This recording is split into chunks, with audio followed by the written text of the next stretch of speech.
दिल्ली के बिजनेसमैन कार्तिक सेन की शादी अंजलि से हुई थी, पर उन्हें कोई संतान नहीं हुई। उसने देश के नामी डॉक्टरों से इलाज भी कराया, लेकिन कोई फायदा नहीं हुआ। अंजलि ने कहा, आप दूसरी शादी कर लीजिए ताकि इस वंश को वारिस मिल सके। लेकिन कार्तिक सेन ने कहा, नहीं अंजलि, मैं दूसरी शादी नहीं करूंगा। उसने ये कह तो दिया, लेकिन उसके मन में यह बात थी कि उसका वंश बढ़ना चाहिए। एक बार वह बनारस घूमने आया तो अचानक ही उसकी एक लड़की से मुलाकात हो गई। वह बनारस के 80 घाट पर बैठकर फोटो खींचने लगा तो फोटो में गंगा जी में स्नान करके आती हुई एक लड़की भी दिखने लगी। कार्तिक के मुंह से निकला, सो ब्यूटीफुल, ये लड़की है या अप्सरा? तभी वह बाहर निकल आई और सीढ़ियों पर चढ़ती हुई कार्तिक के सामने से निकलकर जाने लगी। अब कार्तिक को होश आया। वह उसके पीछे दौड़ा और बोला, सुनिए, आपका नाम क्या है? इस बात पर लड़की उसकी तरफ चौंक कर देखने लगी और बोली, क्यों, तुम्हें मेरे नाम से क्या करना है? फिर कार्तिक की शक्ल देखकर उस लड़की को हंसी आ गई, क्योंकि वह बहुत हड़बड़ा गया था। उसने बताया, मेरा नाम माला है। मैं यहीं पास के मंदिर के पुरोहित जी की बेटी हूँ। लगता है आप यहाँ घूमने आए हैं। कार्तिक माला की खूबसूरती पर रीझ गया तो कार्तिक की मासूमियत माला को भा गई। दोनों को ही एक दूसरे से प्यार हो गया। अक्सर दोनों साथ साथ घूमते रहते। उन पर प्यार का यह रंग इतना गहरा चढ़ा कि दोनों ने शादी करने का फैसला ले लिया। कार्तिक ने माला से कहा, मैं तुमसे शादी करना चाहता हूँ, पर शायद मेरे मम्मी पापा इस शादी के लिए तैयार नहीं होंगे, इसलिए हम मंदिर में शादी कर लेते हैं। क्या तुम इस बात के लिए तैयार हो? हाँ, मैं तैयार हूँ। माला के पिता पुरोहित जी ने उन दोनों की शादी मंदिर में करवा दी। कार्तिक वहीं उनके साथ रहने लगा। वह दिल्ली आता जाता रहता था। 1 साल के बाद माला का एक लड़का भी हो गया। उसका नाम अमर रखा गया। एक दिन कार्तिक अमर को लेकर गायब हो गया। फिर वह वापस नहीं लौटा। माला ने उसे बहुत ढूंढा, पर वह नहीं मिला। माला रोज भगवान से प्रार्थना करती, हे भगवान, एक बार कार्तिक और मेरे बेटे अमर से मिलवा दो। न जाने दोनों कहाँ चले गए हैं। वह रोज 80 घाट पर आती और उन दोनों को ढूंढती रहती। उधर कार्तिक ने असल में माला को धोखा दे दिया था। वह अमर को लेकर दिल्ली में अपने घर पहुंचा और अंजलि से बोला, अंजलि देखो, मैं अनाथ आश्रम से इस बच्चे को लाया हूँ, हम इसे गोद ले लेते हैं। अंजलि ने अमर को गोद में ले लिया और उसका माथा चूमते हुए बोली, कितना प्यारा बच्चा है। बेशक हमारा बच्चा नहीं है, लेकिन अब हमें कोई गम नहीं है। अंजलि उसको बहुत प्यार करती थी। धीरे धीरे 22 साल गुजर गए। अब अमर एक खूबसूरत नौजवान था। अचानक हार्ट अटैक से अंजलि की मृत्यु हो गई। अमर उसकी अस्थियां लेकर 80 घाट पर आया। उसने अस्थियां गंगा जी में विसर्जित करते हुए रोकर कहा, मम्मी जी, आपकी अंतिम इच्छा यही थी ना कि आपकी अस्थियां यहीं विसर्जित की जाएं? लीजिए, आपकी इच्छा पूरी कर दी मैंने, पर आप मुझे अब कहाँ मिलेंगी? ऐसा कहकर वह हाथों में मुंह ढककर जोर जोर से रोने लगा। अचानक एक मधुर आवाज आई, बेटा, क्यों रोते हो? क्या हुआ? अमर ने देखा कि वेशभूषा से एक गरीब औरत वहां खड़ी थी। वह बड़ी ममता से उसके चेहरे की तरफ देख रही थी। उसके हाथों में एक दोना था, उसमें दही और कचौड़ी थी। मुझे मेरी माँ की याद आ रही है, इसलिए मेरी आंख भर आई, और कुछ नहीं है आंटी जी।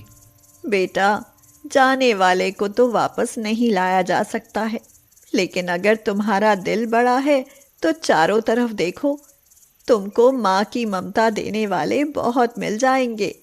चलो बेटा, वहाँ पेड़ की छाया में बैठकर ये कचौड़ी खा लो। ताज़ी दही के साथ बहुत स्वादिष्ट लगती है। अमर को बहुत आश्चर्य हुआ कि इन्हें कैसे पता है कि इस समय उसे वास्तव में भूख लग रही थी और उसका मन हो रहा था कि कहीं से कचौड़ी खाने को मिलती। उसकी माँ कचौड़ी बहुत अच्छी बनाया करती थी। अमर उसके साथ पेड़ की छाया में जाकर बैठ गया और उसने चुपचाप कचौड़ी खा ली। वह औरत बोली, बेटा, मेरा नाम माला है। मैं यूं तो बहुत गरीब हूँ, लेकिन दिल से गरीब नहीं हूँ। तुम जब तक यहाँ हो हमारे घर रहो, तुम्हें कोई तकलीफ नहीं होगी। न जाने क्यों तुम्हें देखकर मुझे ऐसा लग रहा है कि जैसे मेरा बेटा मेरी आंखों के सामने बैठा है। उसकी बातें अमर को बहुत अच्छी लग रही थीं। वह बोला, माँ, मुझे भी ऐसा लग रहा है कि जैसे मैं अपनी माँ के पास बैठा हूँ। माला अमर को अपने यहाँ ले आई। वह दोनों बाहर दुकान पर बैठ गए। अमर ने देखा कि वहाँ बहुत ही गरीबी थी। दुकान के पीछे एक कमरा था जिसमें टीन पड़ी हुई थी। उसी के आगे टीन शेड में उसने कचौड़ी की दुकान बना रखी थी। ताज़ी दही और स्वादिष्ट कचौड़ी को खाने के लिए ग्राहक लाइन लगाते थे। एक बात मेरी समझ में नहीं आती, जब आपके यहाँ इतने ज़्यादा ग्राहक आते हैं तो फिर आपके पास पैसों की कमी क्यों है? इसकी बहुत दुख भरी कहानी है। मेरी शादी के 1 साल बाद मेरा बेटा हुआ। फिर मेरे पति बेटे को लेकर कहीं चले गए। फिर पिताजी की मौत के बाद मैंने अपना पेट पालने के लिए कचौड़ी की दुकान खोल ली। लेकिन मैं पैसे जोड़कर क्या करूंगी? मैं रोज दही और कचौड़ी लेकर जाया करती हूँ और इस उम्मीद में घाट पर घूमती हूँ कि कभी न कभी कहीं न कहीं पर तो मेरा बेटा या मेरा पति दिख जाएंगे, तो मैं उनको ये खिला दूंगी। ऐसी दुखद कहानी सुनकर अमर की आंखों से आंसू बहने लगे। माला आगे फिर कहने लगी, जब मेरी तलाश पूरी नहीं होती तो फिर मैं वह दोना किसी भूखे को खिला देती हूँ और यही सोचती हूँ कि मैं अपने पति या बेटे को खिला रही हूँ। आप निस्वार्थ भाव से रोज किसी भूखे को खाना खिला देती हैं तो उसके पुण्य से निश्चित रूप से आपका बेटा आपको मिल जाएगा।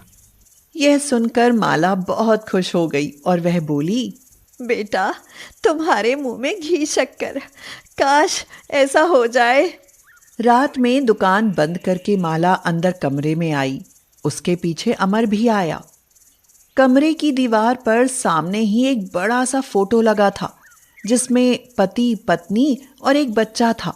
अमर वह फोटो देखकर चौंक पड़ा और आश्चर्य से बोला, अरे, ये तो मेरा और मेरे डैडी का फोटो है, लेकिन ये महिला कौन है?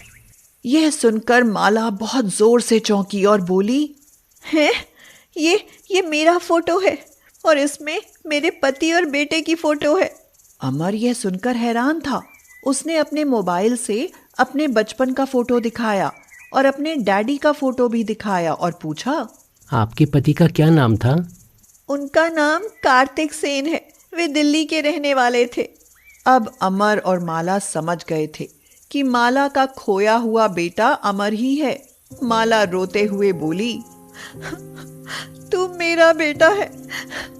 इसका मतलब है कि तेरे डैडी पहले से शादीशुदा थे और उन्होंने मुझको धोखा दिया था। अमर को बहुत गुस्सा आया। उसने तुरंत कार्तिक को फोन किया और पूछा, डैडी, मुझे यहाँ मेरी असली माँ मिल गई हैं, मेरी अपनी माँ माला। आप ये बताइए, आपने मेरी माँ माला को धोखा क्यों दिया? बेटा, मैं अपनी पत्नी अंजलि को बहुत चाहता था, इसलिए दूसरी शादी नहीं करना चाहता था। बनारस में मुझे माला मिली तो मैंने उससे शादी कर ली। जब तुम्हारा जन्म हुआ तो मैं चक्कर में पड़ गया कि अब क्या करूं। अंजलि बीमार थी, इसलिए मैंने तुम्हारी माँ माला के साथ मजबूरी में छल किया। मुझे माफ कर दो बेटा, और माला से कहो कि वो भी मुझे माफ कर दे। तुम उसे लेकर यहाँ घर आ जाओ। लेकिन माला ने जाने से इनकार कर दिया। अमर भी नहीं गया। दोनों दही और कचौड़ी की दुकान चलाने लगे। एक दिन कार्तिक भी आ गया और उनसे माफी मांगने लगा। उसने अपनी सारी संपत्ति माला को दे दी।